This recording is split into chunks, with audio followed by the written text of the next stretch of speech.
మానవ మనుగడకు సర్వజీవుల సుఖజీవనానికి గాను వృక్ష సంపదను కాపాడుకోవాలని ఆర్ట్ ఆఫ్ లివింగ్ ప్రతినిధి జి కృష్ణమోహన్ పేర్కొన్నారు. సర్పవరం జంక్షన్ లో అడబాల ట్రస్ట్ ఆధ్వర్యంలో మొక్కలు నాటే కార్యక్రమం జరిగింది. ఈ సందర్భంగా ఆయన మాట్లాడుతూ వృక్షాలను దేవతలుగా పూజించి ఆరాధించే మన దేశంలో వృక్ష సంపద రోజురోజుకి తరిగిపోతుంది అని అన్నారు.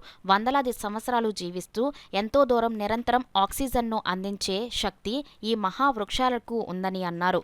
రాష్ట్ర గిడ్డంగుల సంస్థ విశ్రాంతి జనరల్ మేనేజర్ ఇండుగుల ప్రసాద నాయుడు మాట్లాడుతూ ఈ నెల 17 నుండి అక్టోబర్ 1 వరకు స్వచ్ఛతీ హేవా సేవ కార్యక్రమంలో భాగంగా మొక్కలు నాటుతున్నామని అన్నారు. ఈ సందర్భంగా ఆయన పరిసరాలను పరిశుభ్రంగా ఉంచుతామంటూ ప్రతిజ్ఞ చేయించారు. గ్రంథాలయ విశ్రాంతి అధికారి చింతపల్లి సుబ్బారావు మాట్లాడుతూ కలుషితమైపోతున్న ప్రాణవాయువును స్వచ్ఛమైందిగా మార్చుకోవాలంటే ఇంటింటా చెట్లను నాటాలని అన్నారు. ట్రస్ట్ అధ్యక్షులు అడబాల రత్నప్రసాద్ మాట్లాడుతూ రాష్ట్రంలో 50% పచ్చదనం కావాలనేదే ఉప ముఖ్యమంత్రి అటవీ శాఖ మంత్రి పవన్ కళ్యాణ్ ఆశయమని, ఆ దిశగా స్థానిక శాసనసభ్యులు పంతం నానాజీ సూచనల మేరకు అడబాల ట్రస్ట్ ఆధ్వర్యంలో పలు చోట్ల మొక్కలు నాటి పెంచే బాధ్యత తీసుకున్నామని అన్నారు. వాతావరణ కాలుష్యాన్ని నివారించడం చేయాలనే గవర్నమెంట్ పాలసీలో ఈరోజు మనం స్వచ్ఛత ప్రతిజ్ఞ చేద్దామండి.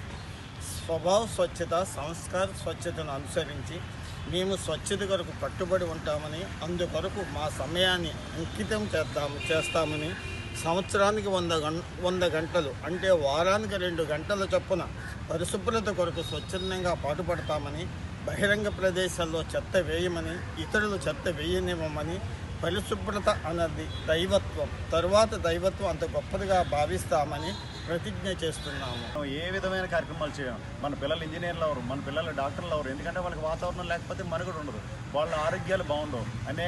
వాళ్ళు ఏంటంటే సూసైడ్ టెండెన్సీస్ కూడా వస్తున్నాయి, స్ట్రెస్ లెవెల్స్ పెరిగిపోతున్నాయి. వాతావరణం వల్ల ఇవన్నీ జరుగుతున్నాయి. కాబట్టి వీటిని దృష్టిలో పెట్టుకుని ప్రజలందరూ మొక్కని కాపాడండి. అది మానవ మనుగడకి, ప్రకృతిని కాపాడడానికి అవకాశం ఉంటుంది. ఈ విషయంలో ఈ సందర్భంగా అడబాల ట్రస్ట్ వారిని మనం అభినందిస్తున్నాం. అంతేకాకుండా వారి సోదరుడు రామ్మోహన్ రావు గతంలో వేసిన మొక్కలు మనం ఇక్కడ చూసినట్లయితే అటే చూపించండి ఒకసారి. ఆ మొక్కలన్నీ వీళ్ళు పాతుండే, ఇంత విరివిరిగా మొక్కలు వచ్చాయంటే మొక్క పాతడం ఒక ఎత్తు, ఆ మొక్కని సంరక్షించడం ఒక ఎత్తు. అందువల్ల ఈయన మొక్కలు తెచ్చినప్పటికీ కూడా రామ్మోహన్ గారు వారి సోదరుడు, ఆయన ఆ సేవలో ఉన్నారు కాబట్టి ఆ మొక్కను సంరక్షించే బాధ్యత ఆయన తీసుకున్నారు. ఇది పెరిగి పెద్దదే మానవ మనుగడికి, మానవ జీవితానికి, వికాసానికి తోడ్పడాలని మనసా వాచ కర్మ కోరుకుంటున్నాను. శుభం భూయాలు. మన అటవీ శాఖ మంత్రి, ఉప ముఖ్యమంత్రి పవన్ కళ్యాణ్ గారి లక్ష్యం, ఆ దిశగా మన గ్రామీణ శాసనసభ్యులైన పంతం నానాజీ గారి సూచన మేరకు ఈరోజు అడబాల ట్రస్ట్ ఆధ్వర్యంలో మొక్కలు నాటుతున్నాం. మరి ఇది మొక్కలు నాటమే కాకుండా పెంచే బాధ్యత కూడా మేము తీసుకున్నాను ఈ సందర్భంగా తెలియపరుస్తాం. వాతావరణం కాపాడుకోవడానికి అవకాశం ఉంటుంది. అలాంటి వాతావరణ పరిరక్షణకి, అదేవిధంగా వాతావరణం కాపాడుకోవడానికి ఈ మొక్కలు చాలా అవసరం. కాబట్టి ఈ మొక్కలు మనం నాటుకోవటం, అదేవిధంగా దాన్ని సంరక్షించుకుని ఉన్నతమైనటువంటి వృక్షాలు కానీ మన అడవులుగా, ఇంకేదంటే బెంగళూరు సచివాలయం అడవుల మధ్యలో ఉన్నట్టుగా పూర్వం అనుకునే వాళ్ళం. ఈవేళ వాతావరణ పరిస్థితుల మార్పుల్లో రకరకాలుగా మార్పులు చెందడం జరిగినాయి.